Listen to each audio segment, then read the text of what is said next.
The Commission of Inquiry that probed the contested 2007 elections, led by South African retired Judge Johan Kriegler, established that the process of registering voters was not credible since it could not effectively guard against impersonation and multiple registration.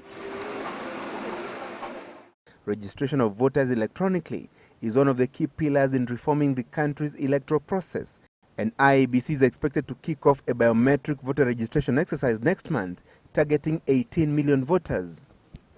This is a tender for voter registration. It's not a tender for elections. It's not an electronic voting machine.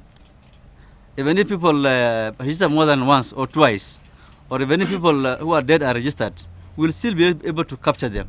Despite a delay in concluding the award of the 3.9 billion shillings tender for the supply of the biometric voter registration kits, the new system will capture the facial features of the individual voters as well as all the 10 fingerprints. Since facial features and fingerprints are specific to every individual voter, chances of electoral fraud will be drastically reduced. If you have registered more than once, you will not vote.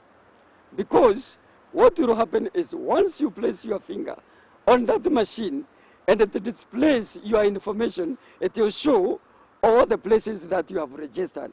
Once a voter has been registered, they will, on the voting day, proceed to their respective polling stations and present their identification card or passport. They will then be required to place their thumb on the BVR kit, and if their registration details are confirmed, they will be issued with the 6 ballot papers to vote.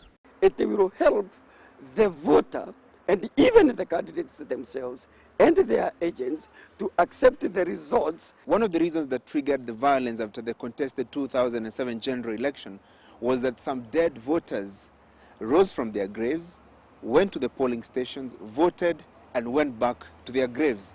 Will the biometric voter registration deal with it once and for all? With the biometric registration and even with electronic voting, one will have to use his or her fingers.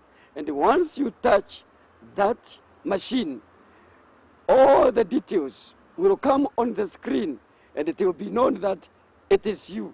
And then the person will not be able to come and put his fingers or her fingers on that machine because he is already in the grave. Voters' cards will no longer be issued, and this is aimed at taming crafty politicians who are engaging in vote buying in their competitors' strongholds to vanquish them and easily capture the elective seats. Francis Gachuri, Citizen Live at 9.